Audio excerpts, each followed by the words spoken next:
going on, everyone? This is Jack with the Trading Tribe. Welcome back to the channel. Today we're going to go through really part 4 of our video series, as I was able to actually re-enter the swing trade for a continuation.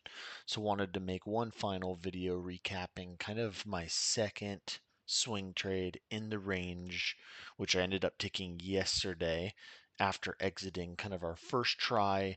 If you're new to the channel or new to the series, feel free to go back a few videos. This is video number 4, but we will go through kind of how I have played this second swing trade on the NASDAQ market. In this case, I actually just swung NASDAQ, so didn't trade ES this time, but we can actually go back to yesterday, and I'm going to show my entries as I explain kind of how I re-entered the NASDAQ.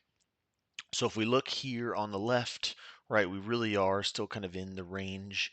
At this point, actually, we're a little bit above it now. But basically, yeah, if you go back on the channel and rewatch the video, my first swing trade on NASDAQ was really this idea to kind of enter around the low of the range, targeting kind of the high zone of the range.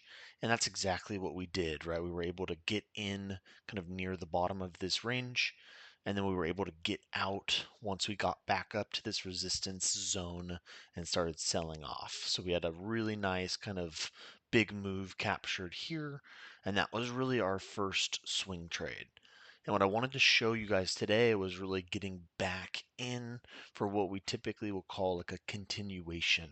So the next day, right, yesterday, NASDAQ pulled back kind of middle of the range and then essentially started showing signs of another bull move higher.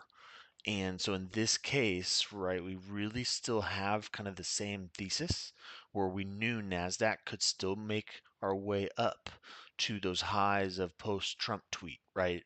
We have those highs of 19,400 on the NASDAQ. ES is very similar after that big Trump tweet that he did a couple weeks back, right? We put in a high and we knew that was kind of the high of the range.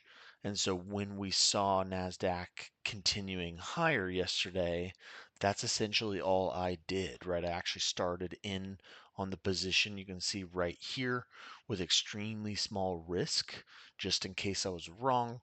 But I essentially got in middle of the range, kind of into the next swing trade up. And you can see I actually ended up adding to that once we got back up to kind of the top of our range. My stop loss just continued to tighten, so I had multiple tightens yesterday. And then now you can see at this point, right, we are up nicely on the trade, sitting at about $17,000 in profit as of now. I have really moved my stop loss up here, so I think I'm locking in about $8,000 either way, or about $7,500. If we open up my active trader, I have an average price of 18,963. If you guys want to kind of follow along. And at this point, kind of what I'm planning on doing, you can see is I'm putting my stop loss essentially right under this zone.